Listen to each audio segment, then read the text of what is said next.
Hi everyone, welcome back to another episode. In this video, I'm going to let you know the ways to activate your new Royal Bank credit card. In order to activate your new Royal Bank credit card, you have to follow the steps. First of all, you need to go ahead and open up a browser, or you could also use an application. Either way, the procedure is going to remain the same.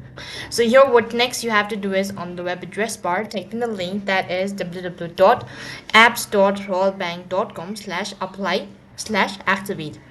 This is going to take you to the official page where you can directly go ahead and activate your credit card. So all you have to do is provide the card number or the credit card number and click on start activation. Next thing, you'll be asked to type in the OTP that will be sent to your mobile number or registered email address.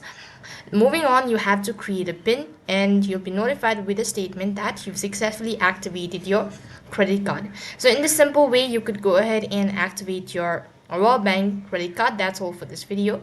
I hope the video was helpful. Make sure to like, share and subscribe to our channel. Thank you for watching. See you in the next video.